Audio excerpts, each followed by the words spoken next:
There's a chance to course correct it, but it would take a new Trump administration going after it really hard. How would they correct it? Well, first of all, you got to fire. You got to fire the chairman of the Joint Chiefs, and you got to fire this. I mean, obviously, you're going to bring in a new Secretary of Defense, but any general that was involved, general, admiral, whatever that was involved in any of the DEI woke shit, has got to go.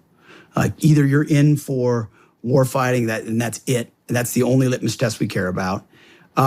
You got to get DEI and CRT out of military academies, so you're not training young officers to be baptized in this type of thinking.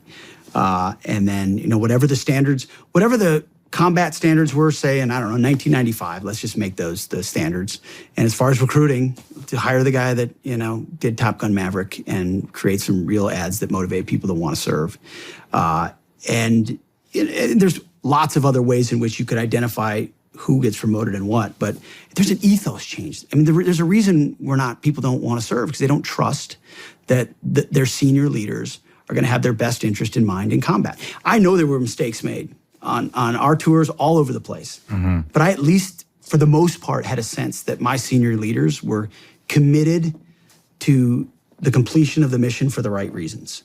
And maybe there were strategic differences and all that other stuff, and it wasn't always perfect, but that trust is broken, and you have to reestablish that trust by putting in no-nonsense warfighters in those positions who aren't going to cater to the socially correct garbage.